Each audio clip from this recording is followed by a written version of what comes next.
3 years ago today, 58 people lost their lives and hundreds more were wounded in the horrific Las Vegas Music Festival shooting. That was 3 years ago today.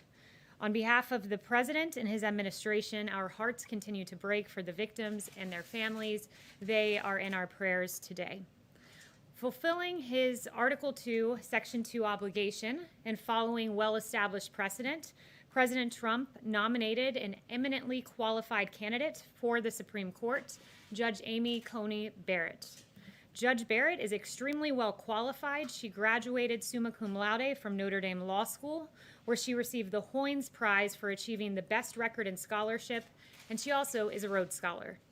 As Notre Dame law professor Carter Sneed said, "There's just consensus. Amy Barrett is the best student, the smartest, and most talented person to ever come through the University of Notre Dame Law School." In addition to being a gifted student, Judge Barrett clerked for DC Circuit Judge Lawrence Silberman and the Lion of the Court, Justice Antonin Scalia. In 2017, Judge Barrett was confirmed in a bipartisan vote to serve on the Seventh Circuit Court of Appeals. In support of her 2017 nomination, colleagues described Judge Barrett as, quote, "a model of the fair, impartial, and sympathetic judge." Judge Barrett is not only a qualified jurist, but a woman of great character. Judge Barrett is a devoted working mom of 7 children, including 2 adopted from Haiti and 1 child born with special needs. Judge Barrett is full of compassion and empathy, and she understands the needs of our nation's most vulnerable. Judge Barrett would become the first ever mother of school-aged children to serve on the Supreme Court of the United States. If confirmed, Judge Barrett would be the only Republican-appointed woman on the court and the 5th woman in the court's history. Her qualifications are many. Her character is unquestionable. Her devotion to the Constitution and interpreting the law as written is steadfast. Judge Amy Coney Barrett is the right choice to serve on the Supreme Court. And with that, I will take questions. John. Kayleigh, if I could start off, I'd like to ask you for a definitive and declarative statement without ambiguity or deflection. As the person who speaks for the President, does the President denounce white supremacism and groups that espouse it in all their forms? This has been answered yesterday by the President himself, the day before by the President himself on the debate stage. The President was asked this. He said, sure, 3 times. Yesterday, he was point blank asked, do you denounce white supremacy? And he said, I've always denounced any form of that. I can go back and read for you in August 2019, in one voice, our nation must condemn racism, bigotry, and white supremacy. In August of 2017, racism is evil, and those who cause violence in its name are criminals and thugs, including the KKK, neo-Nazis, white supremacists, and other hate groups. I have an entire list of these quotes that I can go through with you. He has condemned white supremacy more than any president in modern history. Just to clear it up this morning, can you, naming it, make a declarative statement that you denounce, that the President denounces it? I just did. The President has denounced this repeatedly. The President was asked this. You're contriving a storyline and a narrative. I'm just asking you to put He this said, to rest. I just did. I read you all of the quotes, and if you need to see them in writing, I will put them in an email. Paula. So, Kayleigh, can you right now denounce white supremacy and the groups that espouse it? I just did. The President has denounced white supremacy, the KKK, and hate groups in all forms. He signed a resolution to that effect. The President just last week, perhaps you all weren't covering it, but just last week expressed his desire to see the KKK prosecuted as domestic terrorists. This President had advocated for the death penalty for a white supremacist, the first federal execution in 17 years. His record on this is unmistakable, and it's shameful that the media refuses to cover it. Yes. Thank you. The FBI and the Department of Homeland Security say that racially motivated violent extremism is one of the deadliest threats that we face in the U.S. Does this White House agree with that assessment, and what is it doing to combat this threat? The President has done quite a bit to combat this threat. First of all, last week, he also, in addition to saying He wants to prosecute the KKK as domestic terrorists. He said that lynching should be a national hate crime. Again, I think there's no stronger signal that you can send than advocating for the execution of a white supremacist, the first time there's been a federal execution in 17 years. He's been unmistakable. It's different than actually doing it. He's continually condemned it, and it is really... His record on this, to go to John's really question, is mixed. He has condemned it is it, not he's mixed in the equivocated, at slightest. times he said he didn't want to acknowledge it or address it. His record is very mixed on this issue. His record is not mixed in the slightest. And when you go back in history, you can see that history right here. when you go back have in his history, you can quotes. see that It's Jesse mixed. Jackson It's has mixed. praised the president as someone who served underserved communities.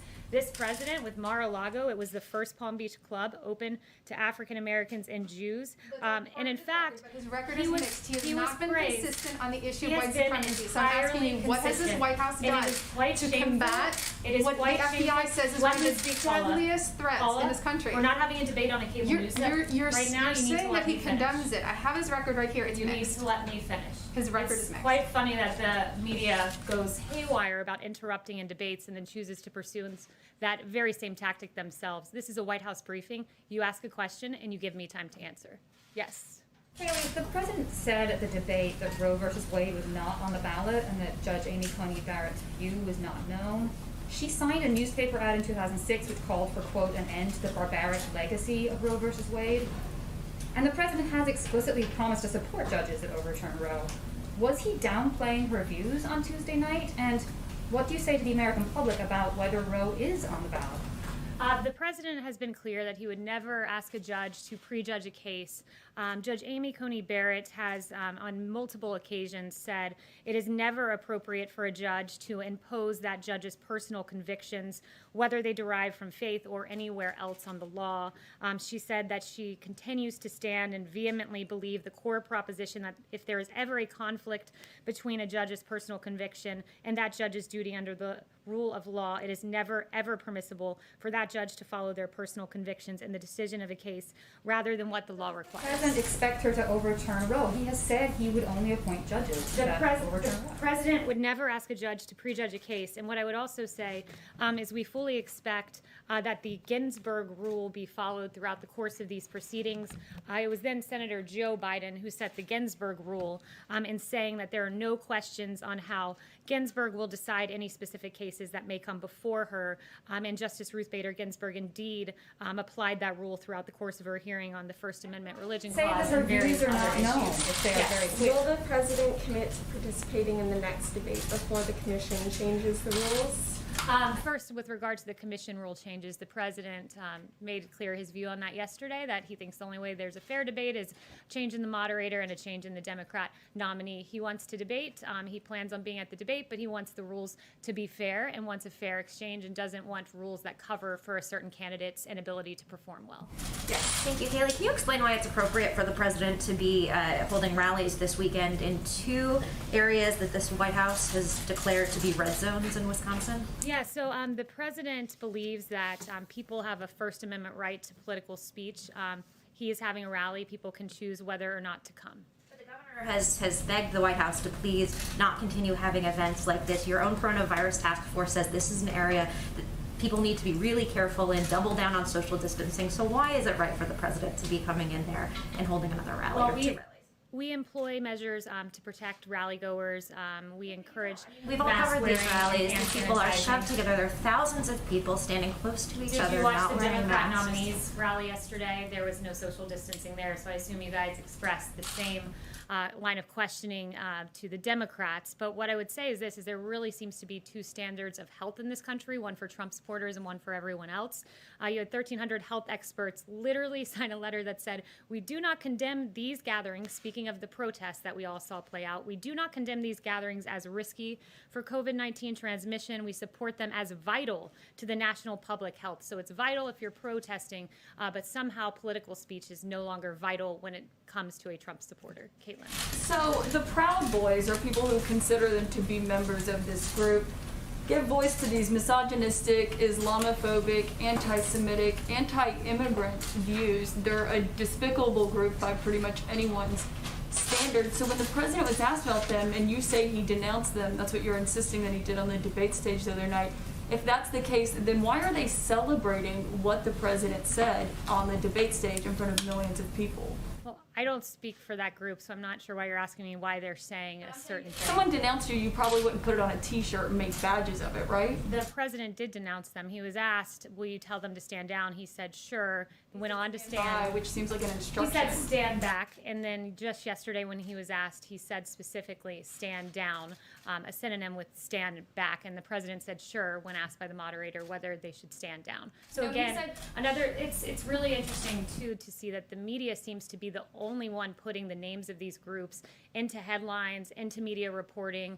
He didn't know who the Proud Boys were. First time I heard of them was in the debate, but the media continues to put these names into circulation and give them a lot of public attention. Given about Justin. 12 hours, more than that, since from the debate from when he was asked to clarify yesterday. And he didn't come out and clarify yesterday. Instead, he did what you did when John asked you to unambiguously denounce these groups. You just pointed to past things that you've said. You can't, I just don't understand why you knew you were going to get these questions and you don't have a statement ready to just say, we do unambiguously denounce these groups. Caitlin, and they you know what are is- supporters that we welcome. Do you know why people have lost trust in the media? There was a reporter from your network yesterday, and in a tweet said, quote, The president. I'm asking you a question. What I I'm don't even know what answering you're your going to bring up, question. but that has nothing to do I with what sat I'm asking you here, I right now. sat here when you lobbed your partisan attack question, so you will allow me to give an answer. The president and someone from your network said yesterday in a tweet, the president dodged a question about white supremacy. That was a tweet from a CNN reporter. The president specifically, verbatim, was asked yesterday, white supremacy, do you denounce them? To which he responded, I have always denounced any form of that.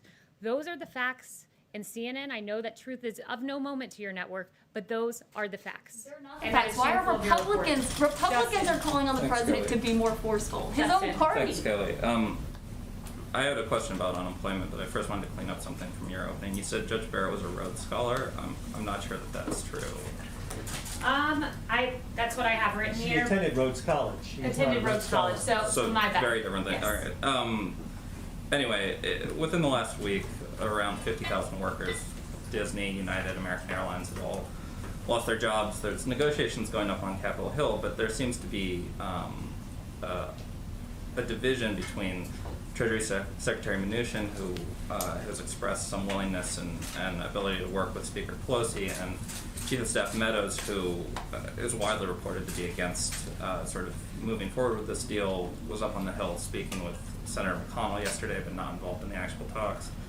At this point, isn't it time for the president, especially considering the tight calendar before the election, to step in himself and have these conversations? And this came up at the debate the other night.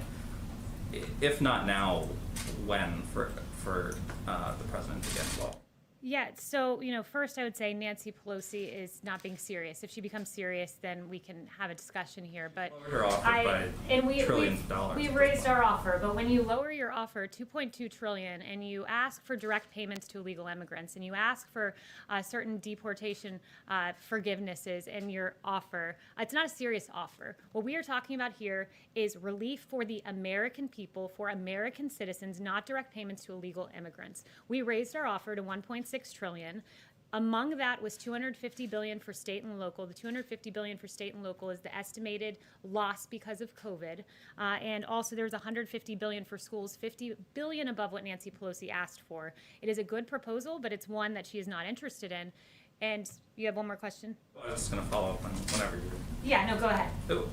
If immigration is a stumbling block and this deal's not going to get done because of that, Chief Meadows in the past had said that you guys were looking at unilateral executive actions on airline aid. Specifically, we're seeing massive layoffs in that sector right now. He'd also said that there might be other things available for the millions of other Americans who are facing joblessness right now. Are any of those things going to happen?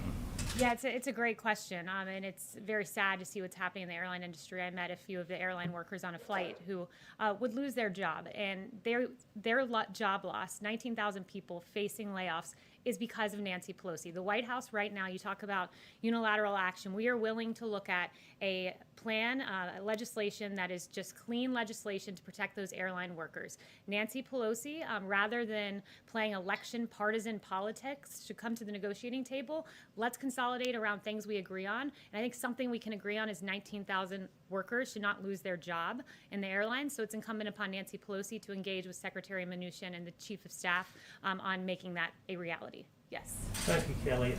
As you know, the president has criticized the mail-in voting process quite a bit over the last few weeks. The other day, he said they found a lot of ballots in a river. Who is they? What the president was referring to are something that we've seen just in the last 7 days, where in Wisconsin there were trails of May ending up in a ditch. That's, I believe, the specific he was referring to, and that included absentee ballots. We're specifically, in this particular statement, though, who is they that found those ballots, and where is this river anywhere in this country? The local authorities. It was a ditch in Wisconsin that they were found, and I can get the article to your inbox if you'd like. And beyond that's that, fine. If he misspoke, that's fine. No, So that's he I meant believe he meant that's what the a president ditch was rather than referring a river. to. And you're missing the forest for the trees here. The point is, No, I cover the The news, point and I is- like to report accurately in the news. And You're- when the president says they found a lot of ballots in a river, I simply want to know where the river is. no, you simply want to ignore the fact of the matter. Again, I got asked so please many allow questions me to about this respond. in my Allow me to Fox respond. affiliates. Where is this river? Allow and I me can't to give them an respond to you. accurate information. Allow me and to that's why respond. I'm asking you. This is what is happening here. You are ignoring the problem here, which is last week in Pennsylvania, you had ballots found in a ditch. That is a fact. In Wisconsin, 7 military ballots, all marked for Trump, were found cast aside. There are problems with mass mail-in voting. I actually don't understand the lack of journalistic curiosity and reporting on this. There used to be curiosity. Where's In fact, the the river? Washington Post, before President Trump highlighted the problems with mail-in voting, they said the result was an unexpected stress test of mail balloting systems when this was tried, many of which were designed to handle only a small portion of the vote and are not ready to scale up in response to the pandemic. So the media once said mail-in voting is not ready to scale up in the middle of a pandemic. Now there's no journalistic curiosity when we're finding river. Trump He's asking ballots you about it. cast aside. There's no journalistic curiosity when 100,000 I'm asking you where the river is, and you can't give an were answer. sent out in If you Brooklyn. say the They were president meant a inaccurate ditch, ballots, and then then say he meant a 100,000 ditch. more. I just want to know where the river Filibustering is. and lack of journalistic curiosity. I'm Yes. very curious. Where's the river? Yes. That's curiosity. Kayleigh, Senator Tim Scott said that the president misspoke at the debate on white supremacy. Did he misspeak? And has he spoken to When Senator the president Scott? denounced white supremacy and said, sure, no, he did not misspeak. Has he spoken to Senator Scott? Yes. Has he spoken to Senator Scott? Yes. Kayleigh, the 1.6 trillion that the administration has floated to Speaker Pelosi, is that the highest top line that the administration is going to go? And Speaker Pelosi also just said that she's expecting a counteroffer from the administration. Is the White House and Secretary Mnuchin preparing one right now? Yeah, right now we have the 1.6 trillion number, and I'll let you know if that number goes up. Thanks, Kayleigh. How does the White House interpret the Pope's refusal to meet with Secretary of State Pompeo? I have not spoken to the president about that, so I'd have to get back to you on that. Yes. Kayleigh, I want to ask you about the statement from the President, Vladimir Putin, and Emmanuel Macron about the conflict in Nagorno-Karabakh. How worried is this White House that this conflict is going to escalate beyond a regional dispute? Yeah, sorry, back up 1 second. What was the top of your question there? It was about what we just signed? Yeah, there's a statement, I understand, that was put out by Vladimir Putin, Emmanuel Macron, and also Donald Trump that calls for peaceful negotiations. On Armenia, Azerbaijan, right. Yeah, so President Trump, along with President Putin, as you noted, and President Macron, representing the co-chair countries of the OSCE Minsk group, released a statement condemning in the strongest terms the recent escalation of the violence along the line of contact in the conflict zone, and we call for an immediate cessation of hostilities between the relevant military forces. And we also call on the leaders of Armenia and Azerbaijan to commit without delay to resuming substantive negotiations in good faith and without preconditions under the auspices of the OSCE Minsk group co-chairs. Is there, though, just quickly Yes. follow up, is there concern about sort of regional powers, major regional powers being drawn into this? Is that something that the White House is sort of actively trying to combat? That's all I have to say on that matter at this time. Yes. Thank you, Kayleigh. I have 2 questions for you. One about the list of former Trump administration officials who are coming out against President Trump and supporting Joe Biden is growing. Is the president concerned about these dissidents and what they are talking about? No, we're not concerned. The people who have come out are people who don't have personal interactions with the president, and they're peddling things that are falsehoods to advance their careers. And I have a question about the Latin vote. What is President Trump's strategy to convince the Latino voters beyond the Cubans and Catholics to vote for him? What is the importance of the Latino vote for him? Yeah, the president believes that he has a lot of accomplishments for the Latino community, in particular historic low unemployment, a thriving economy, historic high home ownership for Latino men and women in this country. Those are things that President Trump made possible and will bring back in this economic recovery that we're seeing, this V-shaped recovery. And I'm glad you asked that point specifically, because there was some new data that came out that said as we're recovering in this super V-shaped recovery, we've regained nearly, for the Hispanic community, nearly 6 in 10 jobs lost among Hispanic Americans were regained, and it took Obama-Biden an entire year to recover that many jobs. So the V-shaped recovery is indeed a V-shaped recovery for Hispanic men and women in this country, especially. What about his message against immigration? Do you think this could hurt? For what? On message on immigration. immigration. The president believes that the Latino population very much wants a lawful immigration system, and also we believe his law and order message is resonating and very important as voters want to be secure in their homes and secure in their streets. Yes. Thank you, Kayleigh. The president recently unveiled his Platinum Plan, which is geared toward the Black community. Promises to create 3 million new jobs, $500 billion in access to capital. It's a lot of money, and nobody really seems to be talking about that. Can you tell us how this assistance will be administered and how the White House will follow up to track the success of the plan? Yeah, this is a very important plan for the Black community. It's also, it bears mentioning that in the pandemic, as we've regained jobs, roughly 4 in 10 jobs lost among Black Americans have been gained, and it took Obama-Biden 2 years to do that. So we're indeed outpacing in job growth for the Black community and the Latino community. And the president has promised this community that he's looking to create 3 million jobs in the next term. He wants to create 500,000 new Black-owned businesses, increase access to capital in Black communities, almost $500 billion. He's done that with opportunity zones, and it's estimated that about 1 million people will be lifted out of poverty and given opportunity because of this, among another number of items, I should say, in the plan, where he wants to prosecute the KKK as domestic terrorists and make lynching a federal crime. Again, all of that lost upon the media as they misreport, take out of context, ignore the verbatim words of this president when he denounced white supremacy yesterday, when he denounced it at the debate, when he's denounced it more than any other president in modern history. And in fact, something else lost upon the media is the absolute turning of a blind eye to Antifa. Carrying the water for Democrats, the media, it apparently agrees with Jerry Nadler that Antifa violence is a myth. In August Senate hearings, Democrats refused to condemn Antifa. Again, no journalistic curiosity here, despite the fact that Andy Nadeau, who was a victim of Antifa, said Democrats, he should add the media too, have mastered the art of making its violence appear innocuous. Their violence isn't innocuous. Antifa is not an idea. Andy Nadeau can tell you that because he was beaten by a group of protesters, Antifa protesters, suffering brain bleed. Another man can tell you this, who in 2019, the victim, his name was Adam Kelly, suffered from a concussion and got 25 staples in his head, but still silence from Democrats, ignoring this group from Democrats. And in fact, as we just saw recently, there was a Trump supporter who was killed by a 100% Antifa man. That is how he described himself. And again, no reporting here, but I guess I did the job of the media by getting this information myself. This man who was 100% Antifa, this man, in fact, had been arrested before at 2 a.m. on July 5th in a public protest carrying an illegal weapon. He resisted arrest. He was taken to jail where he was merely given a citation, put back on the streets, and the very next month, this 100% Antifa man was lying in wait before he killed an innocent Trump supporter. Ideas do not target police officers. Ideas do not burn down buildings. Ideas do not kill innocent Americans. Organizations do. And Democrats should condemn the shameful group in the same manner President Trump continues to condemn white supremacy. Kayleigh, on the future debate,